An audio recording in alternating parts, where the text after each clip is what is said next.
Bonjour et bienvenue à notre peut-être dernier culte en ligne. Nous nous réjouissons vraiment de vous revoir tous et de vous retrouver pour pouvoir vivre des temps de louange tous ensemble. Vous n'imaginez même pas à quel point c'est difficile d'avoir des temps de louange dans une salle vide. Et d'ailleurs, je veux en profiter pour remercier tous ceux qui nous ont aidés à faire de ces cultes des réussites et des cadeaux au Seigneur. Je veux remercier Marc et Bruno qui étaient à la sono, à la technique, au son. Je veux aussi remercier Marie et Raph qui étaient à la vidéo. Merci Marie, merci Raph. Tu as fait aussi un gros travail avec l'école du dimanche et les montages. Merci beaucoup. Merci à toute l'école du dimanche. Merci aux monitrices, à tous ceux qui ont prêché aussi. Merci bien sûr à l'équipe louange qui est sur scène tous les dimanches, mes parents, Naomi, Daniela et Michael et Stanley aussi. Vraiment un grand merci à tous ceux qui ont participé, même le Dieu Marie-Jean et la Dia Daniela au transport. Merci vraiment à chacun pour votre travail. Et surtout, merci au Seigneur. Merci au Seigneur parce qu'il est fidèle, il ne nous abandonne pas, il est là. Et lorsque nous le louons, que nous soyons ici à la maison, il est là. Psaume 100 qui dit « Poussez des cris de joie en l'honneur de l'Éternel, habitants de toute la terre. Servez l'Éternel avec joie. Venez avec allégresse en sa présence. Sachez que l'Éternel est Dieu. C'est lui qui nous a fait. Nous lui appartenons. Nous sommes son peuple, le troupeau dont il est le berger. Entrez dans ses portes avec reconnaissance, dans ses parvis avec des chants de louange. Célébrez-le, bénissez son nom, car l'Éternel est bon. Sa bonté dure éternellement et sa fidélité de génération en génération. »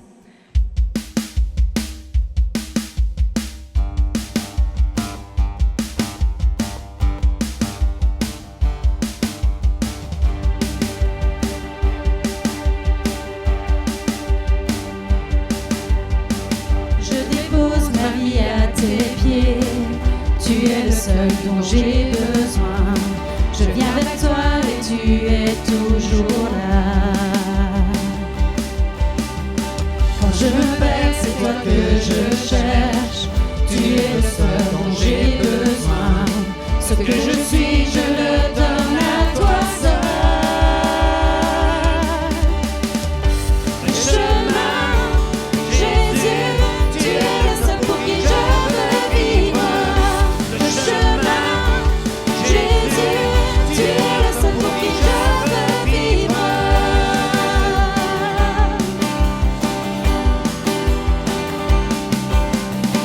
Tu es présent à chaque instant. Je peux ressentir ta présence. Ta grâce abonde profondément en moi. Tu resteras toujours le même, aujourd'hui et à jamais. Ce que je suis, je le donne à toi seul. Le chemin, Jésus, tu es le seul pour qui je veux vivre. Le chemin, Jésus, tu es le seul pour qui je veux vivre. Le chemin, Jésus, tu es le seul pour qui je veux vivre. Le chemin, Jésus, tu es le seul pour qui je veux vivre.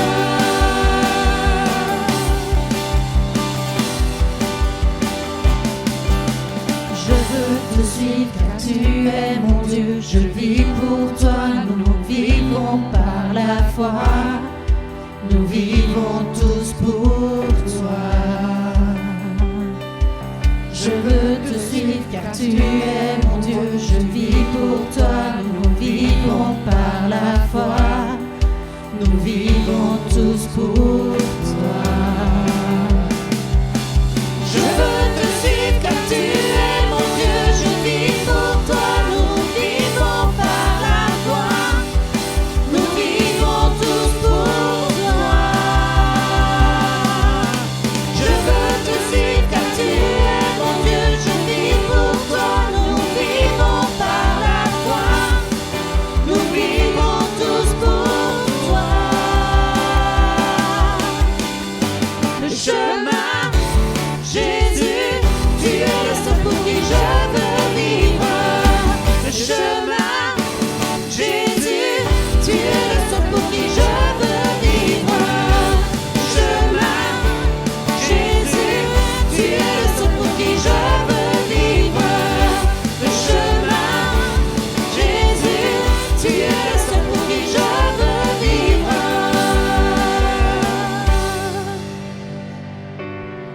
Seigneur, c'est pour toi que nous voulons vivre.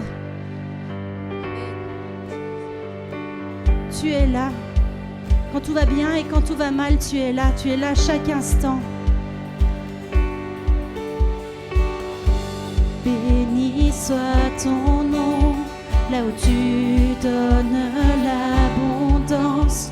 Quand ton fleuve de vie déborde, béni soit ton nom.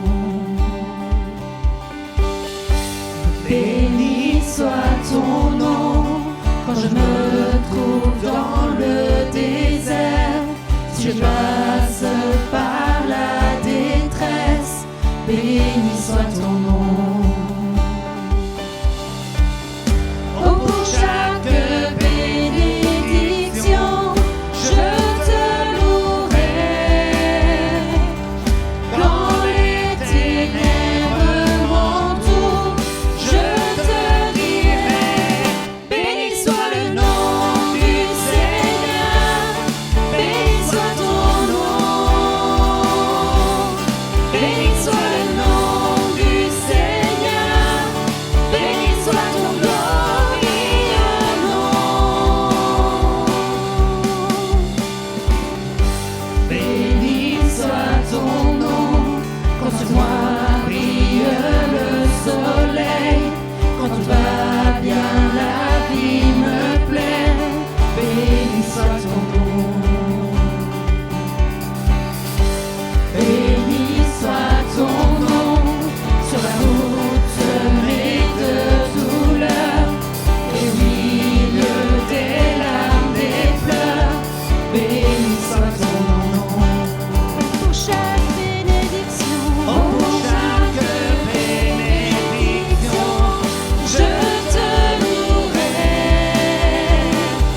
Quand les ténèbres m'entourent, je te dirai, béni soit le nom du Seigneur, béni soit ton nom, béni soit le nom du Seigneur, béni soit ton glorieux nom. Béni soit le nom du Seigneur, béni soit ton nom, béni soit le nom du Seigneur, béni soit ton glorieux nom.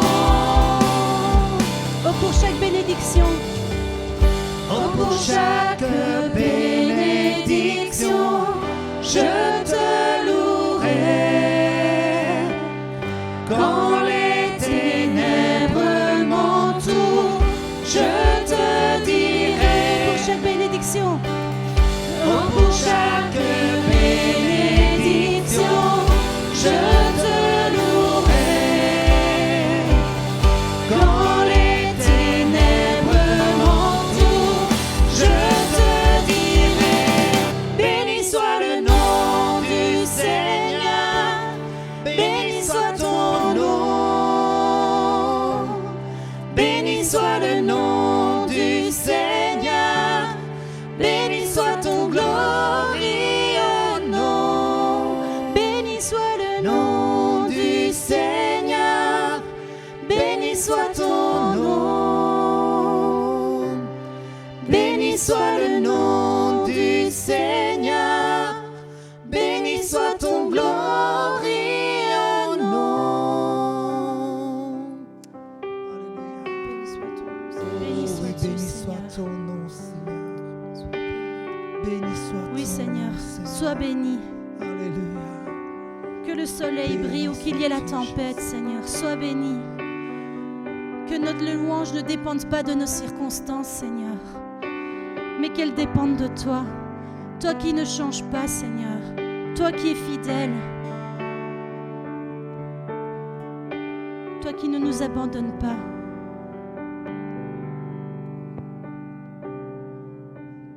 Béni soit ton nom, Seigneur.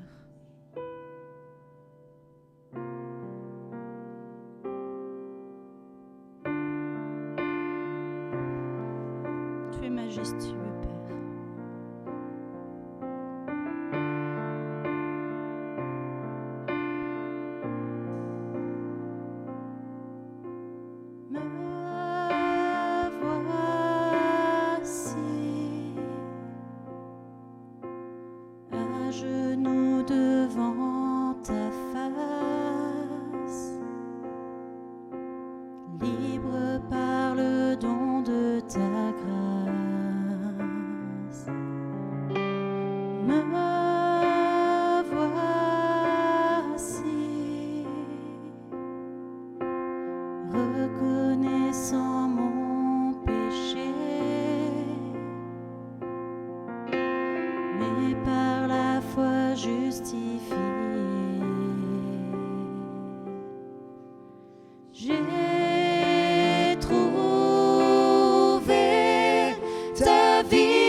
Si nous reconnaissons notre péché de tout notre cœur, le Seigneur est fidèle et juste pour nous les pardonner. Gloire à toi, Seigneur Jésus. Nous allons reprendre ce premier couplet. Et si nous confessons de tout notre cœur nos péchés, le Seigneur est fidèle et juste pour nous les pardonner.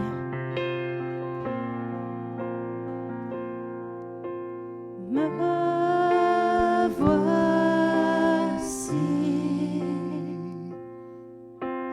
à genoux devant ta face, libre par le don de ta grâce. Me voici, reconnaissant mon péché, mais par la foi justifié. J'ai trouvé ta vie et ton amour parfait, car tu t'es dépouillé pour te sacrifier. Et nous chantons sa majesté.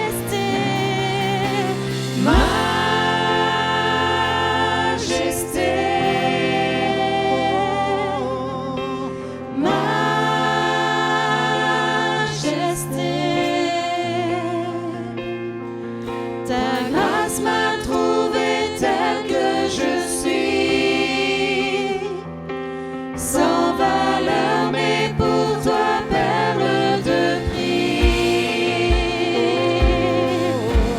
Majesté, majesté, par ton amour, par ton amour, je suis transformé. À genoux devant sa majesté, proclamons sa majesté sur nos vies. Proclamons sa grandeur, car il est fidèle et juste pour nous pardonner, pour nous accueillir les bras ouverts. Ce Dieu majestueux, ce Dieu souverain, il s'est abaissé jusqu'à nous pour nous tendre les bras d'amour. Et nous sommes transformés par sa majesté. Nous sommes transformés par son amour. Alors confessons nos péchés, car Dieu est fidèle et juste. Plusieurs fois dans la Bible, il est écrit que Dieu nous pardonne si nous confessons et il nous tend ses bras. Majesté, majesté, majesté,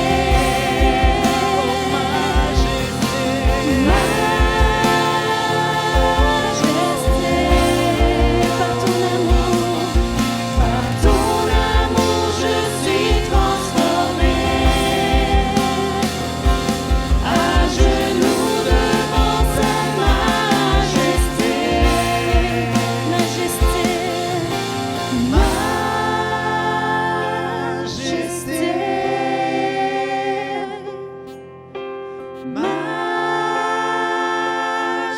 majesté, par ton amour, je suis transformé. À genoux devant ta majesté.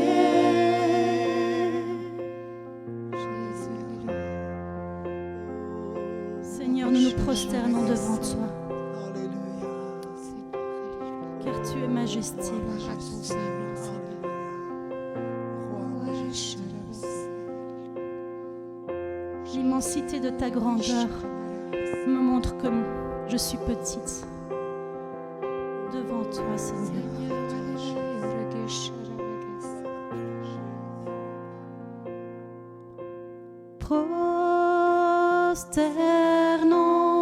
Prosternons-nous devant notre roi.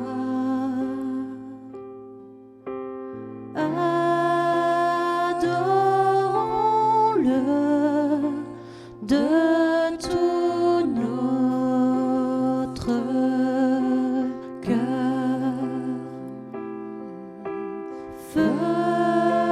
Faisons monter vers sa majesté des chants de gloire pour notre roi des rois. Jésus, tu es notre roi. Prosternons-nous devant notre roi.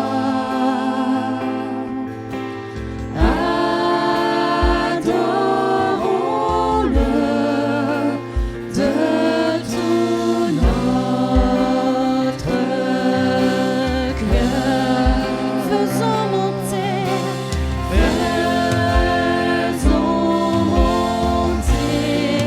vers toi, majesté, vers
Reçois notre adoration. Oh, gloire à toi, Jésus.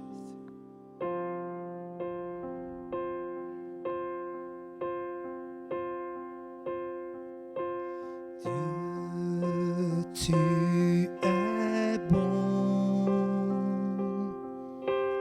Dieu, tu es bon. Dieu, tu es bon. Tu es bon pour moi. Dieu, tu es bon. Dieu, tu es bon. Dieu, tu es bon. Tu es bon pour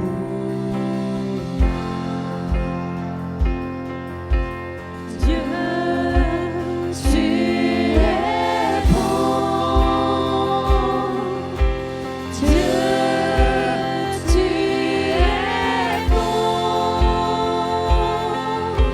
Dieu, tu es bon. Tu es bon pour moi. Je suis aimé, pardonné, guéri, restauré dans le nom de Jésus-Christ.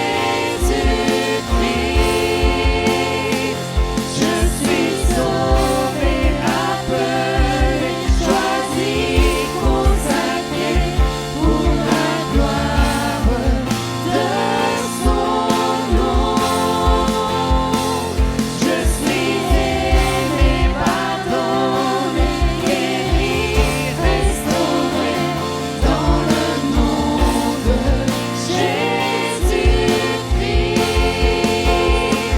Je suis sauvé, appelé, choisi, consacré pour la gloire de son nom. Et nous chantons tous ensemble, proclamons sa bonté. Dieu, tu es bon. Dieu, tu es bon. Dieu, tu es bon. Tu es bon pour moi. Oui, Dieu, tu es bon. Dieu, tu es bon. Reçois notre adoration, Père. Dieu, tu es bon. Chantons tous ensemble sa bonté. Dieu, tu es bon. Tu es bon pour moi. Il nous a aimés. Je suis aimé, pardonné, guéri, restauré dans le nom de Jésus-Christ. Je suis sauvé, appelé, choisi, consacré pour la gloire de son nom. Je suis aimé, pardonné, guéri, restauré dans le nom de Jésus-Christ. Je suis sauvé, appelé, choisi, consacré pour la gloire de son nom.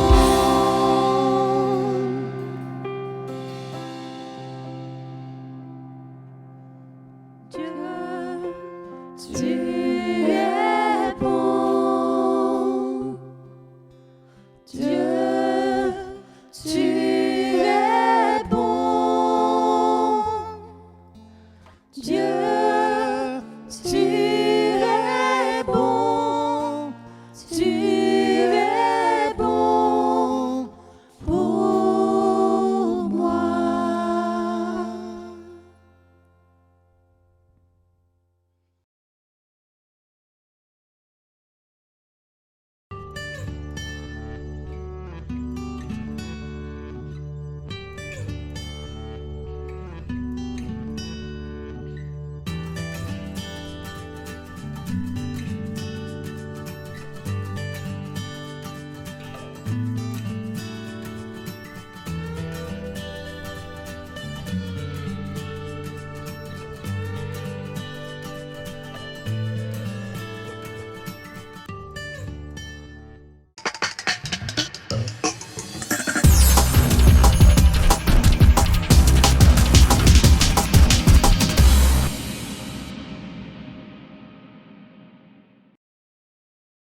Bonjour à tous. Voilà, aujourd'hui c'est la dernière prédication qui sera enregistrée. La semaine prochaine, nous aurons le plaisir de nous retrouver tous ensemble et de louer le Seigneur ensemble. On s'en réjouit déjà d'avance. Mais aujourd'hui, je voudrais vous parler du regard des autres et du regard de Dieu sur soi. Le regard des autres dans la société d'aujourd'hui est important, mais ça l'a toujours été. Ça commence à l'enfance et ça nous poursuit jusqu'à nos vieux jours.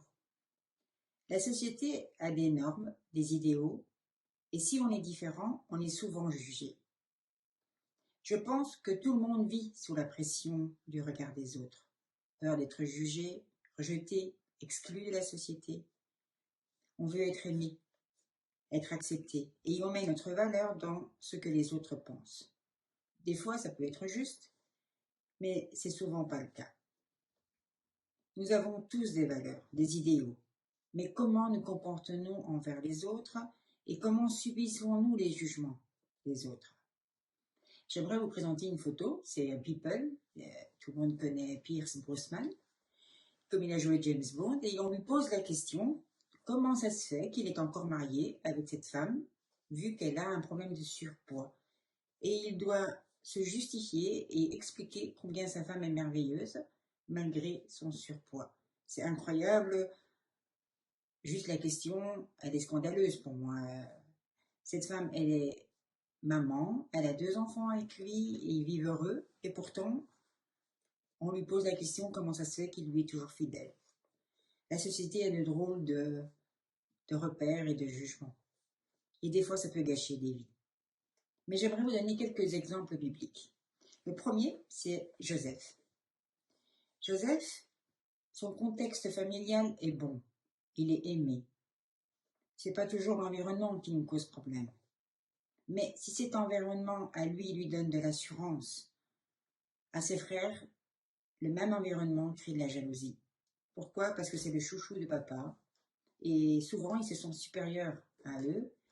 Vous connaissez l'histoire, quand il leur dit qu'il fait un rêve où ils vont tous se prosterner devant lui. Pour ce frère, il a la folie des grandeurs. Le regard des frères envers Joseph n'est pas bon. Jalousie, frustration, mépris. Et le résultat de tout ça, c'est que Joseph est vendu par ses frères.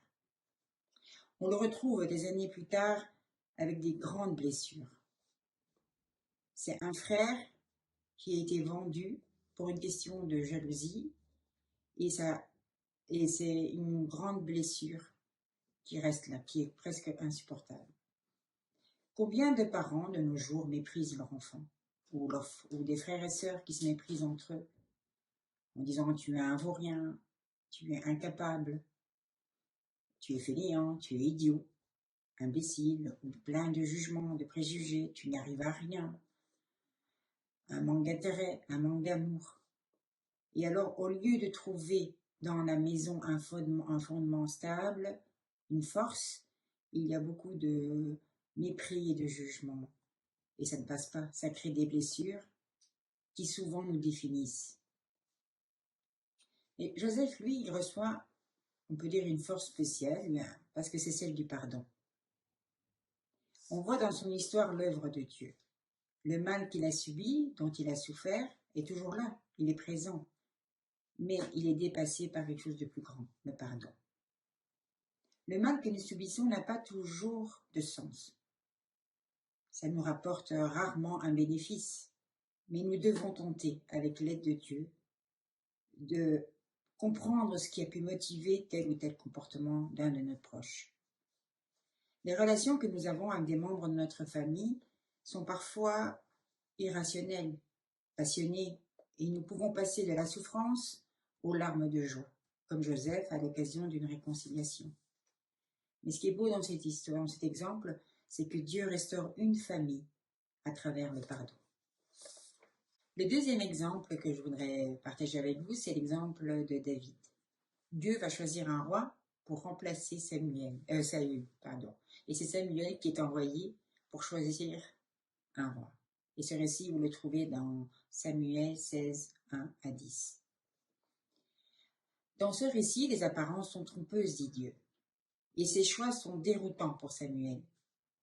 aucun des 7 fils de Jephthé n'est qualifié comme étant le bon candidat. Pas même l'aîné, pourtant grand et beau, ni aucun des 6 frères suivants. Ce récit dit quelque chose de très profond de nos propres critères. Celui de l'ancienneté l'emporte souvent. La place est à celui qui l'occupe en premier, comme c'est le cas pour une place de parking. Nous avons d'autres critères encore. Le plus fort, le plus grand, le plus beau, le plus médiatique, le plus diplômé, le plus riche, le plus cultivé. Les critères changent selon les milieux, mais le principe demeure le même. Et la vie alors, c'est une lente et laborieuse progression dans l'échelle sociale vers la plus haute légitimité. Donc, quitte à être piégé ou à se piéger soi-même dans une course à toujours plus de reconnaissance. Or, les choix de Dieu sont libres. Celui qui est choisi était trop de ceci ou pas assez de cela, trop petit, trop absent, puisqu'il n'était pas là, pas assez âgé. David n'était pas dans le cadre. Il ne répondait pas aux critères. Il n'avait pas de profil au point qu'il avait été purement et simplement oublié. Ce récit nous montre que lorsque toutes les solutions sont épuisées, il en reste encore une malgré tout, à laquelle personne n'a pensé. Il y a un petit dernier quelque part, appelé à devenir roi. Les choix de Dieu sont déroutants. Dieu regarde au cœur. Il y a un verset qui dit dans 1 Samuel donc 16, verset 7, « Ne prends point garde à son apparence et à la hauteur de sa taille, car je l'ai rejeté. L'Éternel ne considère pas à ce que l'homme considère. L'homme regarde à ce qui frappe aux yeux, mais l'Éternel regarde au cœur. » C'est magnifique. Un troisième exemple que je vais vous donner, c'est Anne. Et ça, vous le trouvez dans 1 Samuel 1, du verset 12 à 17. Dans l'Antiquité, on ne priait pas en silence. On priait toujours à voix haute. Mais ici, Anne s'exprime avec pudeur. Et c'est souvent le cas quand on traverse une épreuve. Souvent, non seulement on souffre, mais pire encore, l'entourage considère que c'est de notre faute. Et il est met plein de suppositions et de préjugés. Ne pas avoir d'enfant à ce temps-là, c'était une malédiction. Et on se moquait d'elle. Elle était mise à part et elle souffrait beaucoup. Le prêtre lui demande d'aller cuver son vin. On voit qu'il y a de ce fait une incompréhension. Elle n'était pas comprise, mais jugée. Anne répond humblement et se confie au prêtre. Et elle lui dit que c'est une femme affligée et se présente comme telle devant Dieu.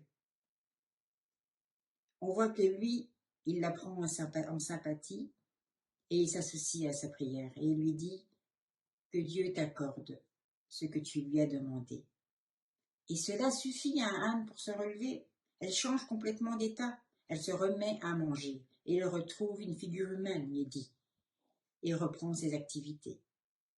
Sa confiance en Dieu l'a restaurée. Elle a un fils plus tard. Et c'est Samuel, et ça veut dire Dieu exauce. Elle est restaurée par sa confiance en Dieu. C'est incroyable. Mais Dieu restaure pleinement. Il connaît nos besoins et il va là où on en a besoin. Le dernier exemple que je voudrais vous donner, c'est Zachée. Il s'agit d'un chef de publicain. Ces derniers étaient considérés par les Juifs comme des collaborateurs des Romains. Ces collecteurs d'impôts passaient pour être malhonnêtes, et ce qui cadre mal avec la signification hébraïque de son prénom, Zakkai, qui voulait dire pur et irréprochable. De nos jours, il serait considéré comme un homme mauvais, un voleur, qui s'enrichit au mépris des autres. Les pharisiens, ils expriment leur indignation, car la morale stricte consiste à ne pas se mêler à tout ce qui est impur et à ne pas se souiller en fréquentant les pécheurs qu'on appelle les publicains. Il s'agit d'une véritable exclusion sociale. Et Jésus ne pouvait pas l'ignorer. L'amour de Dieu, dont Jésus est porteur, rejoint tous les hommes, quels qu'ils soient. Et chacun est vu par Jésus même, là où il est, même s'il est mal vu par les hommes. Le regard de Dieu n'est pas celui des hommes. Il y a 2 versets qui sont beaux. Il y en a un dans Jérémie 1,5 qui dit « Tu étais encore dans le sein de ta mère, que déjà je te connaissais par ton nom, pardon. » Et le deuxième, c'est dans Ésaïe 43,4 qui dit « Tu as du prix à mes yeux, et moi je t'aime. » Dieu donne de la valeur aux hommes. Les préjugés. En tant que chrétien, on peut en être rempli de préjugés. On peut se croire meilleur et faire beaucoup de mal. Dieu lui donne de l'importance. Par exemple, à Zachée, il lui dit « Je viens chez toi ». Sans qu'il l'ait mérité ou sans qu'il ait dû faire quelque chose. Jésus le voit et il lui dit « Je viens chez toi ». Il lui donne de la valeur et il transforme sa vie. Jésus restaure par sa présence. Là, j'aimerais que vous regardiez une autre vidéo qui est très parlante. Voici quelque chose qui pose problème à beaucoup de personnes, le regard des autres. Beaucoup de personnes ne passent pas à l'action par peur d'être jugées ou critiquées. Ils ne font pas ce qu'ils aiment par peur du regard des autres. Ils ne disent pas ce qu'ils pensent par peur d'être jugés. Mais ce qu'ils ne réalisent pas, c'est quoi qu'ils disent, quoi qu'ils fassent, les autres auront toujours quelque chose à dire. Et c'est très bien comme ça. Les opinions des autres leur appartiennent. Tu ne les contrôles pas, donc pourquoi les laisser te freiner? J'aime bien cette citation d'Eleanor Roosevelt qui disait « Personne ne peut vous faire sentir inférieur sans votre consentement. Ce n'est pas ce que disent les autres qui est important, mais ton interprétation. Tu peux te servir des critiques pour devenir plus fort, ou tu peux les laisser te détruire. Tu peux utiliser les critiques comme un moyen pour t'améliorer, comme un moyen pour te motiver, ou au contraire, pour te faire douter de toi-même.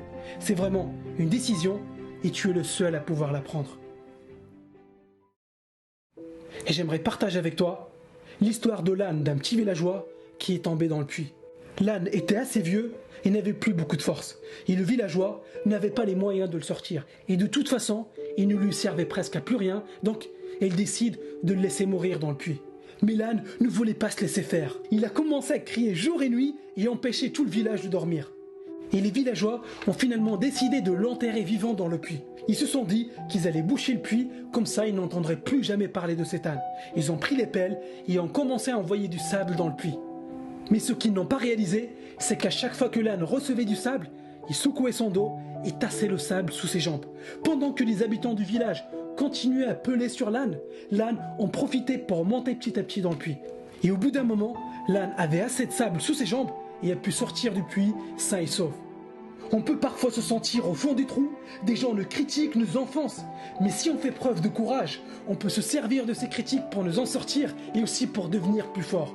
Les autres peuvent nous critiquer tant qu'ils veulent. Au final, c'est notre décision de prendre ces critiques en compte ou de les ignorer.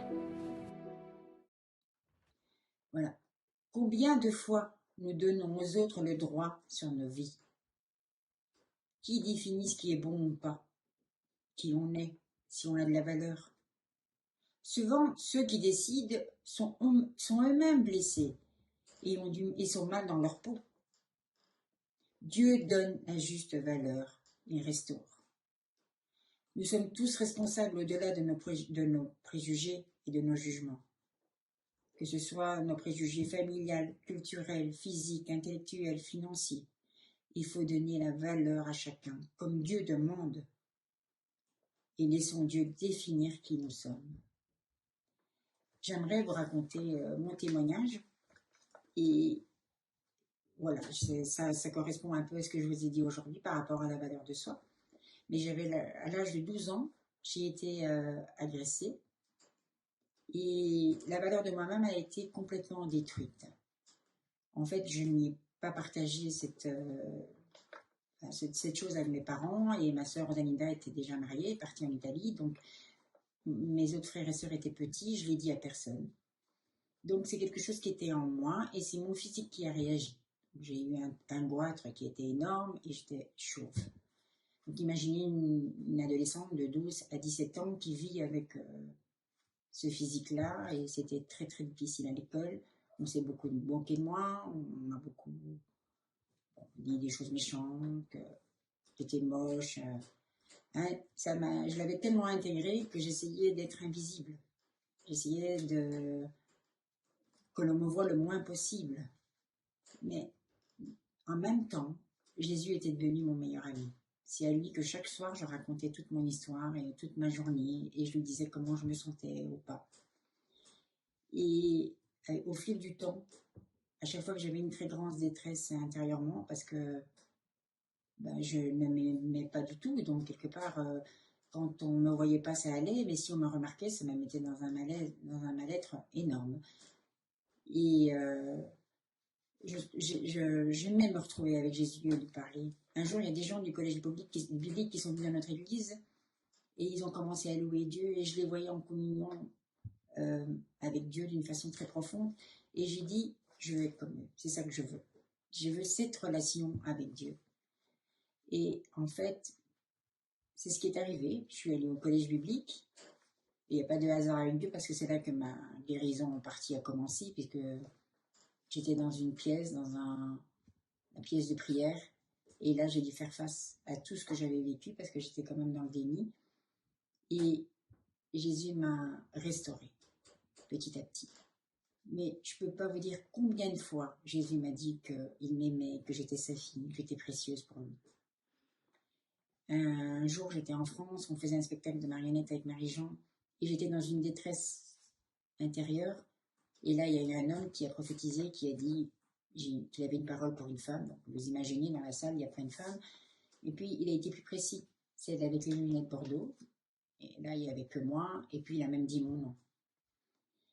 Et il a dit que je portais ces couleurs dans mon cœur, qu'il m'aimait, que j'étais précieuse pour lui.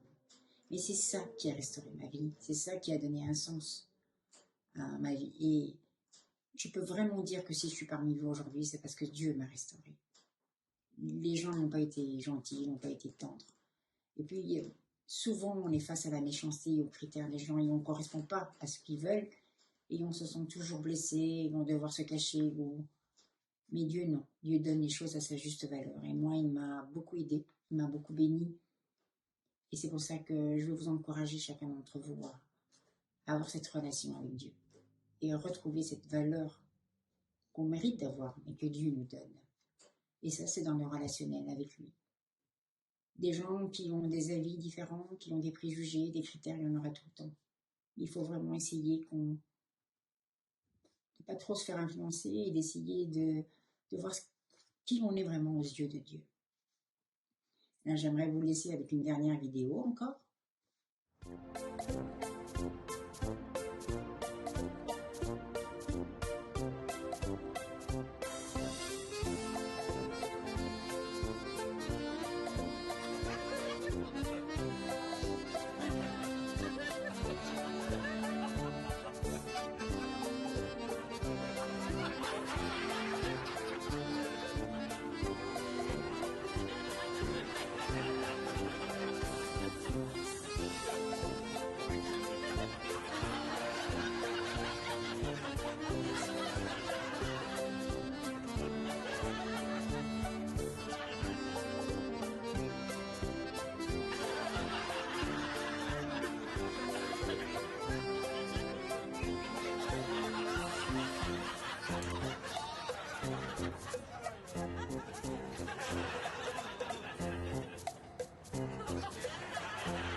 Voilà, c'est un peu humoristique, c'est un aveugle qui fixe. Et moi, ça me parle en disant que ceux qui vous disent les choses ne sont pas forcément clairvoyants. Il n'y a que Dieu qui sait qui on est vraiment et laissons-le travailler nos vies et nos cœurs. Voilà, que Dieu vous bénisse chacun. Et n'oubliez pas que vous êtes des êtres unis pour Dieu. Que Dieu vraiment vous le fasse sentir combien vous êtes important et unique. Voilà, à la prochaine et que Dieu vous bénisse grandement. À bientôt.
Mais où sont-elles? Où sont-elles?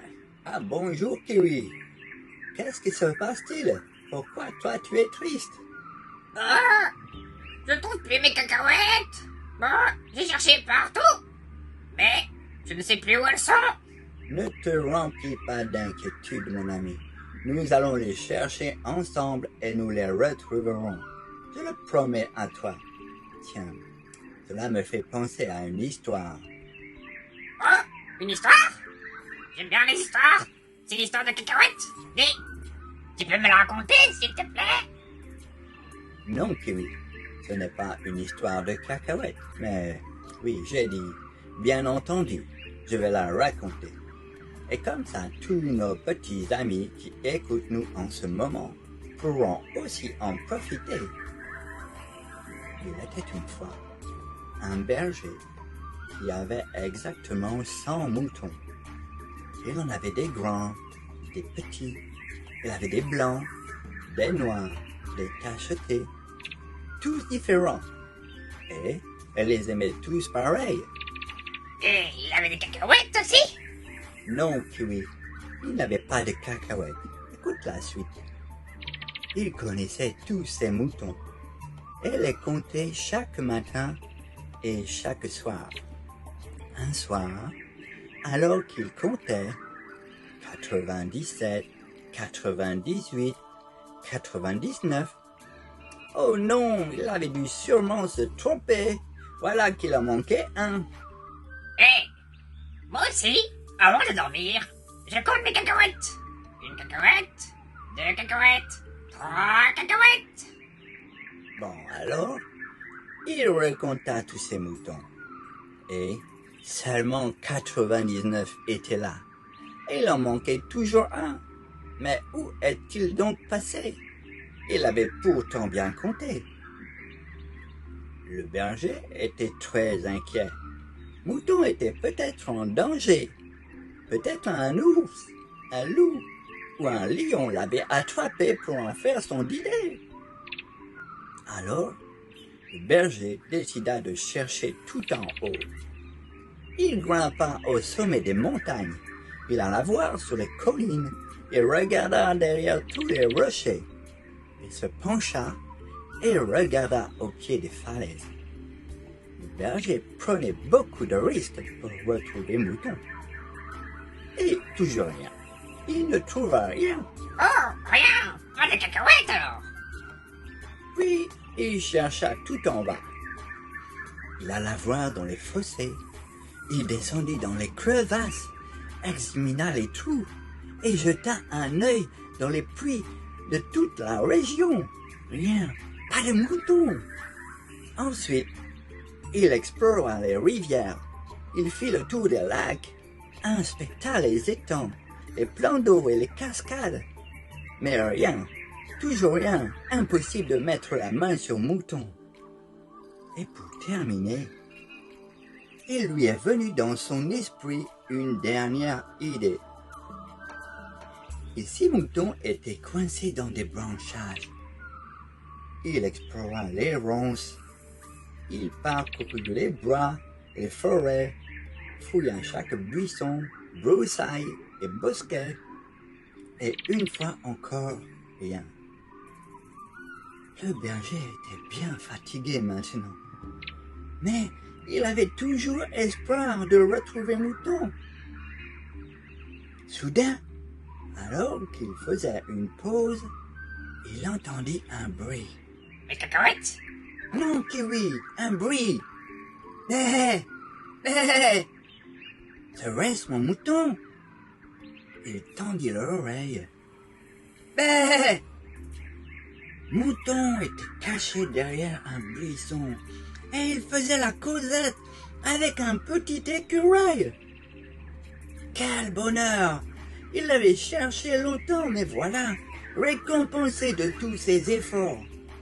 Il avait enfin retrouvé le mouton qui s'était perdu. Soulagé et heureux, le berger le mit sur ses épaules et rentra chez lui.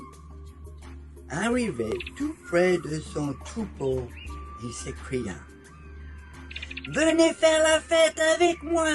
J'ai retrouvé mon mouton. Alors tous les amis de mouton se rassemblèrent. Ils sautaient, couraient dans tous les sens et bêlaient bruyamment. Ils étaient tous remplis de joie. Hé, Kiwi, regarde, j'ai retrouvé ton paquet de cacahuètes. Oh, oh, mes cacahuètes, mes cacahuètes. Youpi, youpi, mes cacahuètes, mes cacahuètes.